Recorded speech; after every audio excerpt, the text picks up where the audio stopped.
Takbir! Allahu Akbar! Oh no! Fuck you! When you're at the park, somebody talks to you, you believe in that Islam that be chopping off hands? Yeah, I do. I think it's better than what you believe. Time we have reaffirmed again and again that the United States is not and never will be at war with Islam.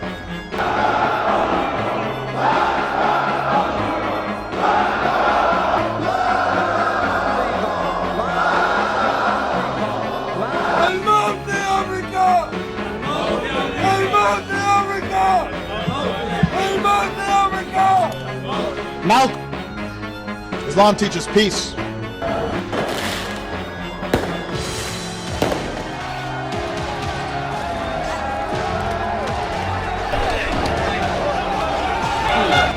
This is the Islamic Republic of New Yorkistan. Islam will be in every household. Inshallah, the whole world is Muslim. Welcome to Mamdani's New York.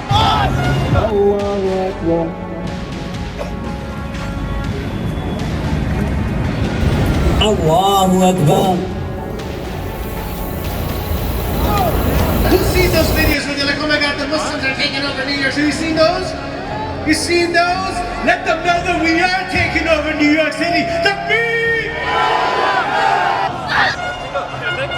You see this city? You see how it looks?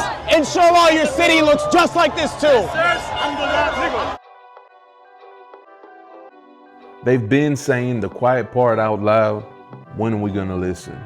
So this video of Sneeko popped up, I think about a week ago. And even though Sneeko says a lot of foolish things, at the rate Islam is growing, it makes you wonder, is there some truth to what he's saying? Let's check out the video.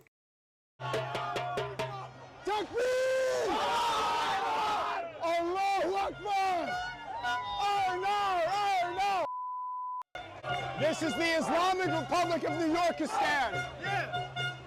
Islam will be in every household. Inshallah, the whole world is Muslim. Welcome to Mamdani's New York. You see this city? You see how it looks? Inshallah, your city looks just like this too. So after seeing that video and being that Islam is not only the fastest growing religion in New York, it's the fastest growing religion in the world, I wanted to share a couple videos with y'all. One from a Muslim imam who shows us what the world will look like under Islamic rule, kind of gives us examples on what our lifestyles would be like living under Sharia law.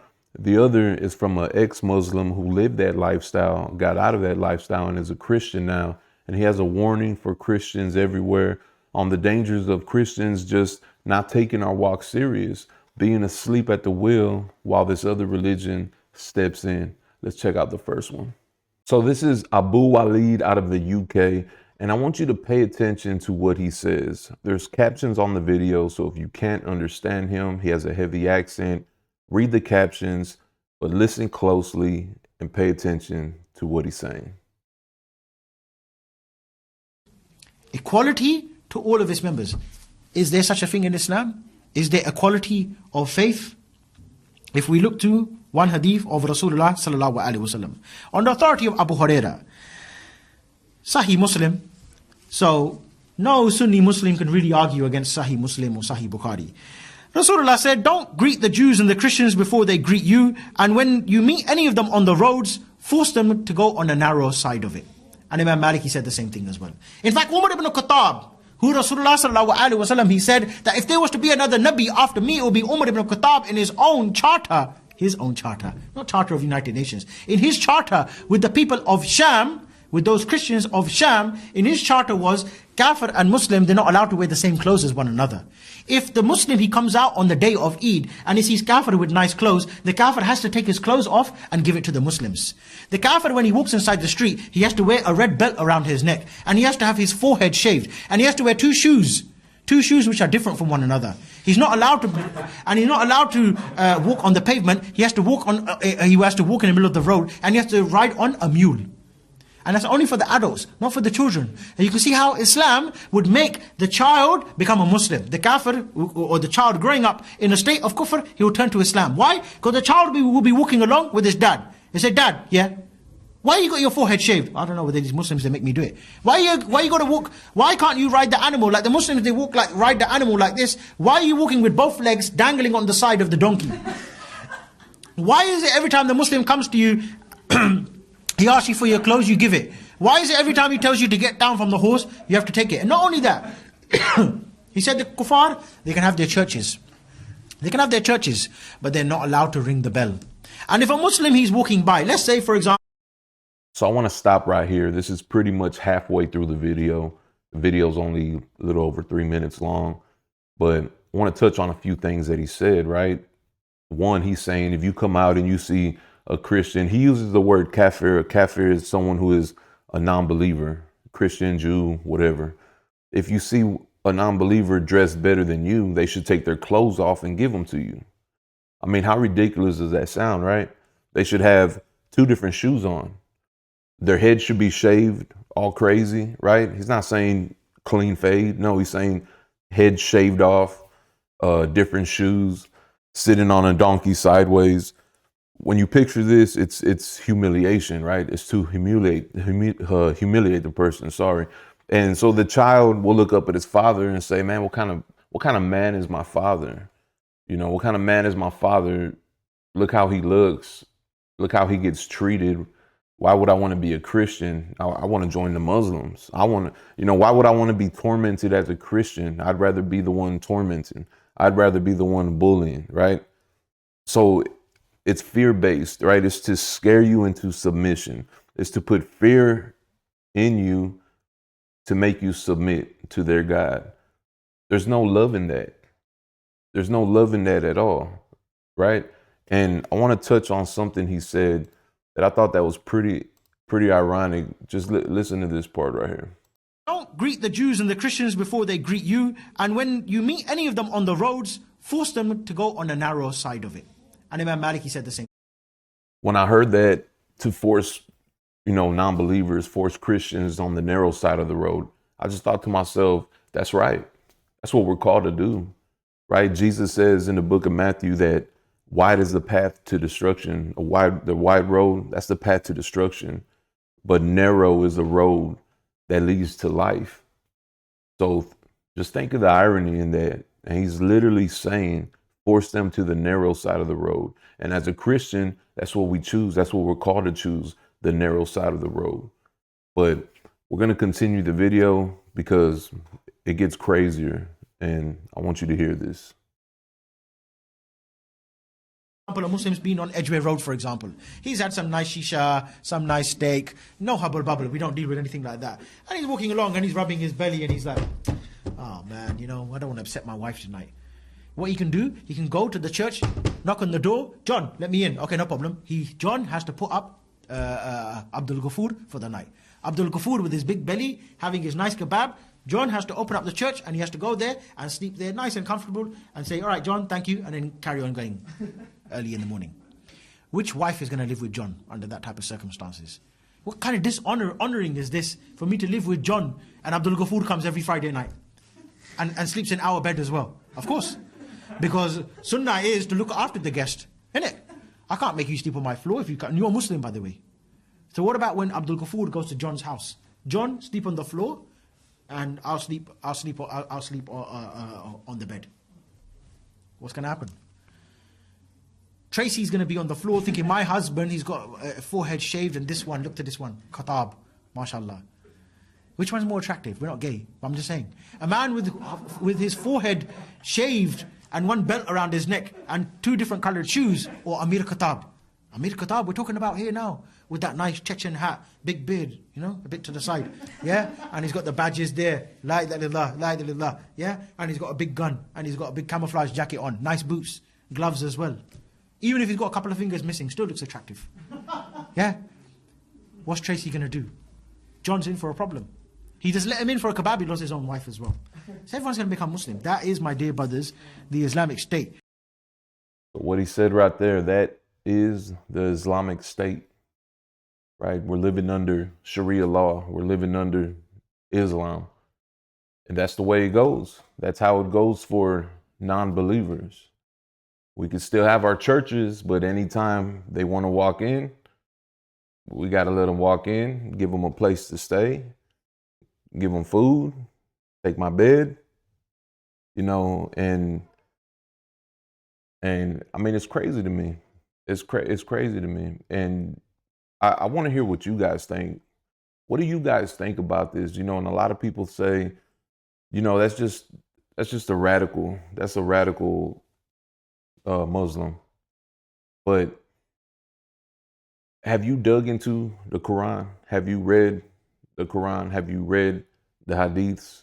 Not all of them. You don't have to go and read the whole book. Go and read all of them. But have you done any digging into Islam at all?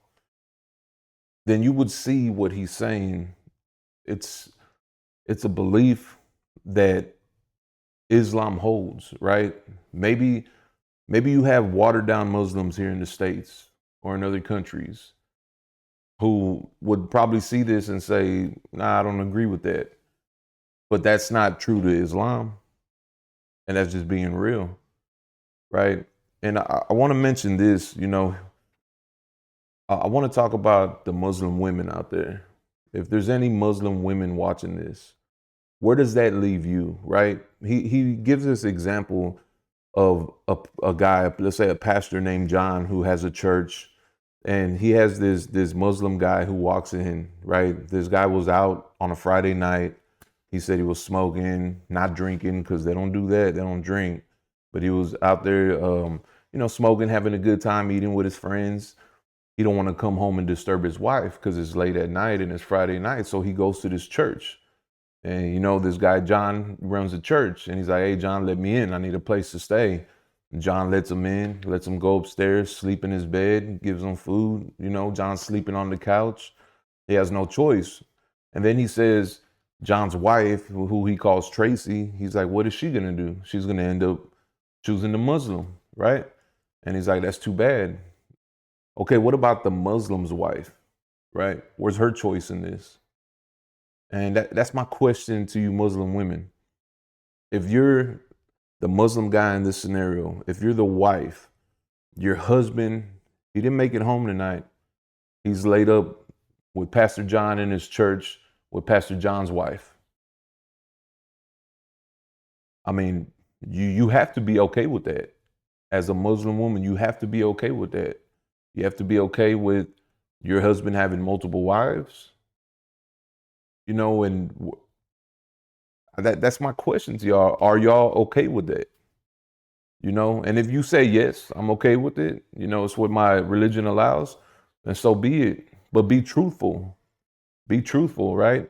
Because you see a lot of interviews, you see a lot of lies out there where Muslim women will say, no, we're not marrying other. They're not. My husband's not marrying other women. That's not happening. That's in the old days. No, that law still applies today. They can have multiple wives, right?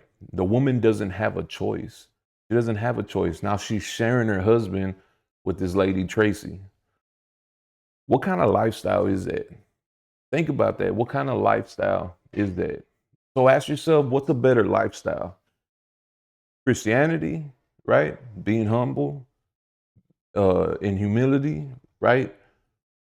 Protecting others, helping others, feeding others, not out of fear, not out of dominance, out of love, or Islam, right? Putting fear in others, tormenting others, taking from others. You know, if others don't like your ways, humiliating others. What's a better lifestyle for society when you think about it? If you put it to a test and you have Islam ruling, we're living under Islamic state versus living under Christianity, what would be a better lifestyle, right? In one, you're going to have people who are Muslim doing what they want to do, laying in whoever's house they want to lay in, living however they want to live, taking other men's wives, having multiple wives. Your wife at home don't have a choice, right? And you have the other half of the people who are non-believers living under this torment, living under this fear, hoping you're going to make it day to day, right? Having to give up all your things, having to uh, just having to live this lifestyle under this oppression, right? Versus living under Christianity, where you have people trying to genuinely help other people. Nobody, no Christian is going out there forcing other people to be Christians. Are Christians out there evangelizing? Yes, of course. That's what we're called to do. We're called to go out and spread the gospel, right? We want others to be saved. We want others to know Jesus. We want others to know the truth. But we're not doing it with fear. We're not putting fear in other people, because we know fear is not of God. That's not where fear came from, right? So we're not trying to scare other people into believing in Christ. No, it's all love, right? We're Christians not out of fear, it's out of love. We're Christians because we love God. We're Christians because we love Jesus. And we love Jesus because he loved us first. He loved us first, regardless of how sinful we were, regardless of what sins we did, what thoughts we had, what lifestyle we were living. He still loved us, and he pulled us out of that. You know, and there's no fear in that. There's no getting, scaring your way into your faith. And I wanted y'all to see this video, and there's plenty of, this is an older video. You may have seen it before, but there's plenty of videos like this out there. There's plenty. I mean, this one guy himself has so many videos, and they get crazier than this one. But I want to hear what you guys think about this. You know, leave a comment. If there's any Muslims watching, I mean, go for it. Leave a comment. I want to hear what you have to say genuinely. What do you think about this? You know, be honest, right? Let's be honest. We're all searching for truth, and the truth should win, right? It doesn't matter what religion you grew up in. It doesn't matter, your emotions, your feelings. No, let's look for the truth. What's the truth? So please leave a comment. I'd like to hear what you guys think about this. But we're going to go ahead and check out this other video. All right, this is Lovey Elias, or Lovey Elias. I think I'm saying his name right, but let's check out the message that he has for Christians. Sorry, I'm going to mention this for a second because I have the right to say it. I grew up in it. I was around it. I went to madrasa. I know it.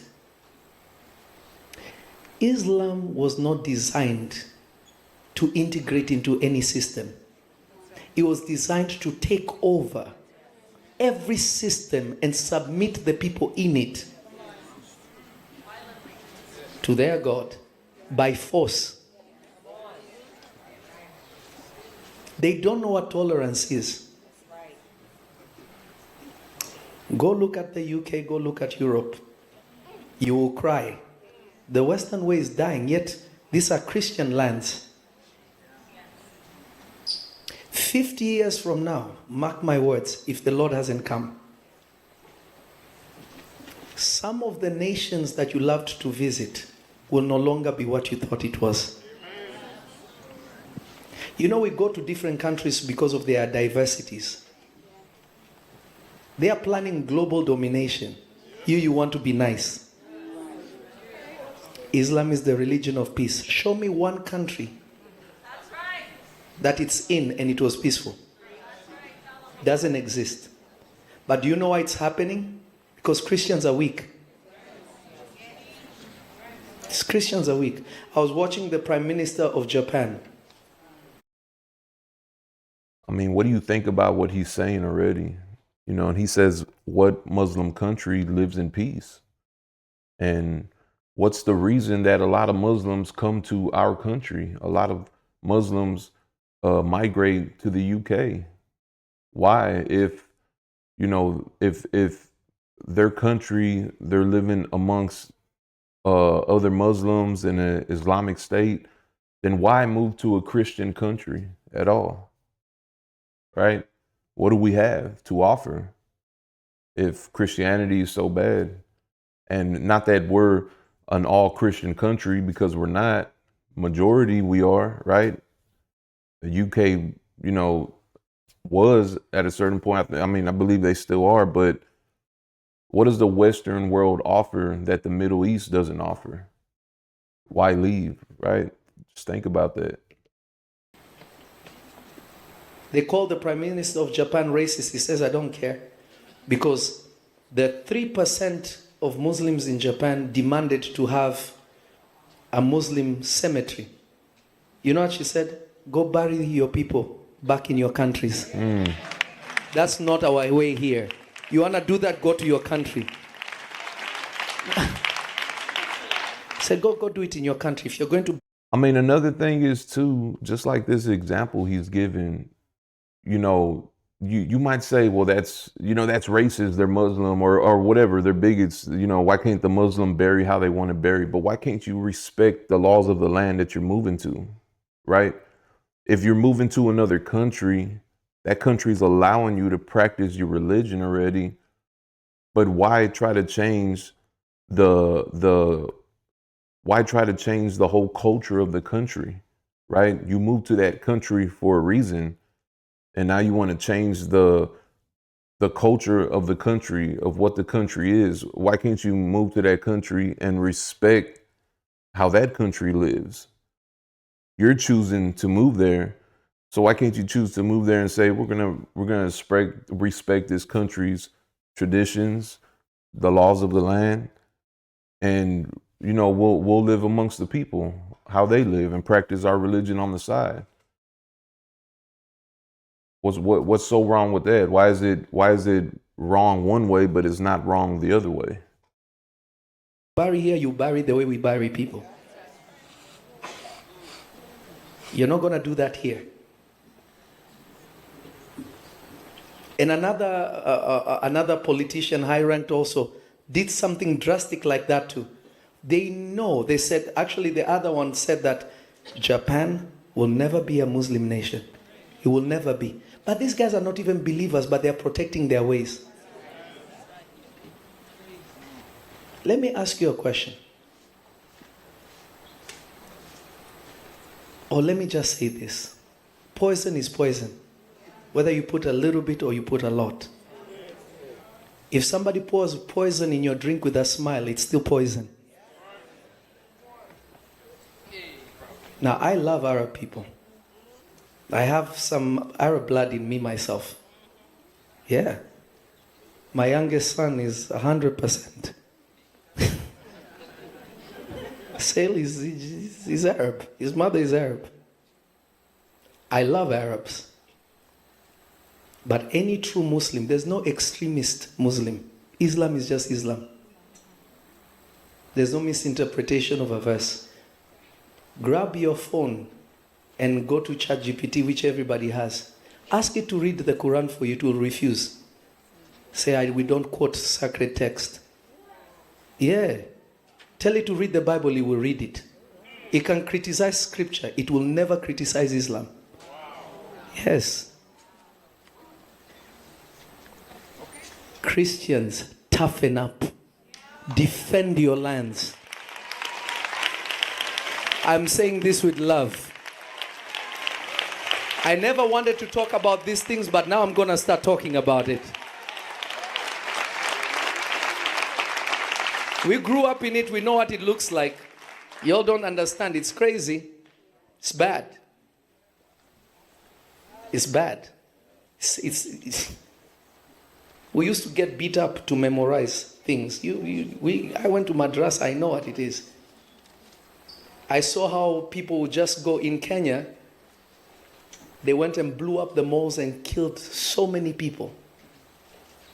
It happens all the time. You say something about their prophet, they will burn everything. Yet he's a false prophet.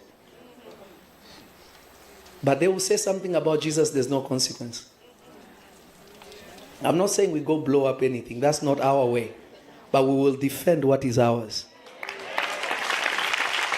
Defend your faith. Defend your way of life. If you smile, ask those who are in Iraq, ask those who are in Afghanistan, you will realize what happened to them. Those nations were not like that. Egypt was 100% Christian. I was watching on the news, there's a Muslim man that converted to Christianity. He's being tried now he's going to be executed for changing. It's in their religion. The religious police arrested him. In a country that used to be Christian.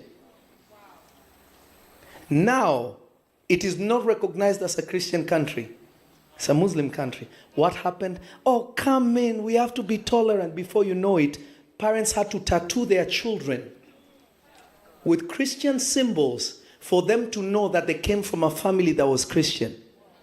That was a Coptic Christian nation. It was an Orthodox Coptic nation. Gone. It doesn't take long. 50 years is when they have already, everything has changed. 30 years. Defend. Defend. Talk about Jesus. I mean, if that don't catch your attention, I don't know what will. And you know, he's not the only one. You know, I just seen a few of his videos. I don't know much about him.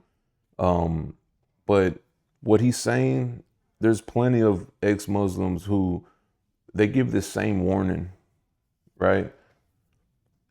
And, you know, I make these videos, it's not to spread hate, because I don't hate Muslims. I just want to pull people out of darkness. I really do. And I want to plant seeds. I want to spread that gospel message, you know, and I want others to do the same. And I feel like, you know, he says to defend. That's what he ended it off with, defend. Well, what does that look like, right? You know, he's not saying grab your weapons, hit the streets, let's go to war. That's not what he's saying, right? In another video, he says you can't fight. He says Islam is an idea, and you can't fight the idea with physical stuff, right? You got to fight an idea with an idea. And the way you fight Islam is through the gospel message, is living how Jesus wanted us to live. You know, so how does that defense look like, right? I mean, are you out there? Are we out there doing what we're supposed to be doing? Are we being Christ-like to the best of our ability? Are we showing that light to others, where others look at us and say, there's something different about this person.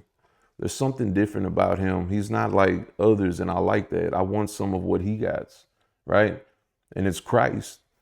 You know, are we out there spreading the word of Jesus? Are we spreading his message? Are we doing it with love? Or are we hating others, right?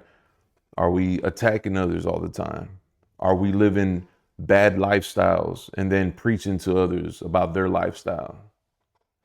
That's not going to do justice. It's not going to do Jesus justice. It's not going to do Christianity justice. You know, if anything, it turns people off, right? When people see your lifestyle, they see the way you're living, you know, drinking, partying, clubbing, you know, they see the way you talk. They see the things you do, and then you go and you want to preach to people. You want to tell people about the gospel message. What is that going to do, right? You know, so we got to start within ourselves. We got to take our walk serious. We got to take our walk serious, and we have to reach out to others. We have to reach out to others. We have to not be scared. We have to not be scared to proclaim the gospel message, to talk about Jesus in public, at work, wherever. You know, other religions do it. They do it without shame, right? You have people, you know, I saw a video the other day of a Muslim Amazon driver. He pulled out the carpet and was praying in someone's driveway after he dropped off a package. They're unashameful, and we should be too. We should be unashameful about Jesus, about the gospel message. And the one thing that we have that they don't have is we have the truth. You know, Muslims do believe in Jesus. They do. But they downgraded Jesus to a prophet. They downgraded him to just a prophet. That's it. Jesus is not God in Islam. So don't believe anybody when they tell you that we believe in the same God, because we don't. And that's the truth. There's no hatred in that. There's no there's no hate at all when I'm saying that. But we do not believe in the same God, because as a Christian, we believe Jesus is God. And they'll say that, well, Islam just means submission to God. So if you submit to God, you're a Muslim. That's why Jesus was a Muslim. But Jesus submitted to the Father. And in Islam, God is not the Father. We know God as the Father, right? And we know Jesus as the Son. And that's contrary to everything that Islam teaches. So that shows you that we do not believe in the same God. So, I could go on, for a long time about this, but I'm gonna end it right here. This video already got too long, but I just want to leave with this. We got to love people. That's first and foremost, because that's what we're called to do, right? The first commandment that Jesus says is for us to love God with all our heart, mind, and soul, and to love others as ourselves, right? That one's right there with it. So we need to love others. But part of loving others is telling others the truth, is giving others the truth. So we just got to do our part, right? Matthew 28:19, go out and make disciples. We got to go out there. We got to spread the message. Don't be scared to talk to people. Don't be scared to pray for people. We need to spread it to our families, our friends, because if people don't know the truth, they'll easily get influenced by the lies. So I'm gonna leave it right there. Please leave a comment. Let's discuss it in the comments. I want to hear what y'all guys have to say about it. If you like the video or you got something from it, hit the like button. If you're new to the channel or you've been enjoying the content, please consider subscribing to the channel. Please keep me in your prayers. I'll be praying for y'all. I love y'all. I'm out.